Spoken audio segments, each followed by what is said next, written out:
Hi, I'm Thomas Lucas, and I work for Rogers O'Brien Construction, and I'm your superintendent for the new T.A. Brown Elementary School.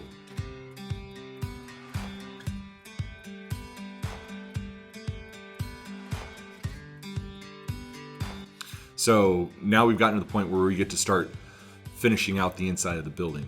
We've gotten all of our walls stood up, they've been inspected, insulation's been installed in the walls so that we keep the heat out and keep the cool in, and vice versa, we keep the cold out and keep the heat in. So now that the insulation's installed, now it's time to start hanging sheetrock. So sheetrock is really called gypsum board. Gypsum is a type of rock. It's crushed into a fine powder mixed with water and a couple other additives, and then it is placed on some really thick paper at a very thick consistency, and then it's layered with another piece of really thick paper, and then it's dried. And once it's dried and that board that they've poured is flat and it's dry, and then they cut it, and it gets cut into typically 4x8, but sometimes 4 foot by 9 foot, 4 foot by 10 foot, and larger sheets of sheetrock. And that's why it's called sheetrock, because it's rock, gypsum, that's in the form of a sheet. These sheets are stood up and screwed to your studs.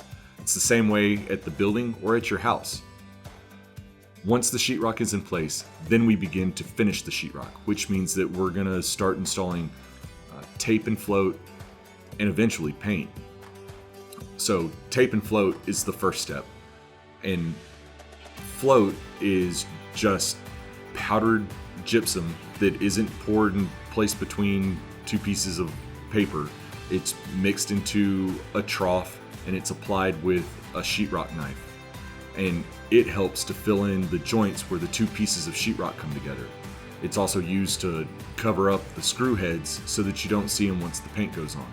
And you fill those in and you sand them, and then you put on another layer of this compound, typically known as mud, and put it in again. You let it dry and you sand it again, and once it's all sanded and it's all smooth and you can't see the joints or the screw heads in the sheetrock anymore, now it's time to paint or put your wall covering on or do whatever else that needs to be done to finish the walls.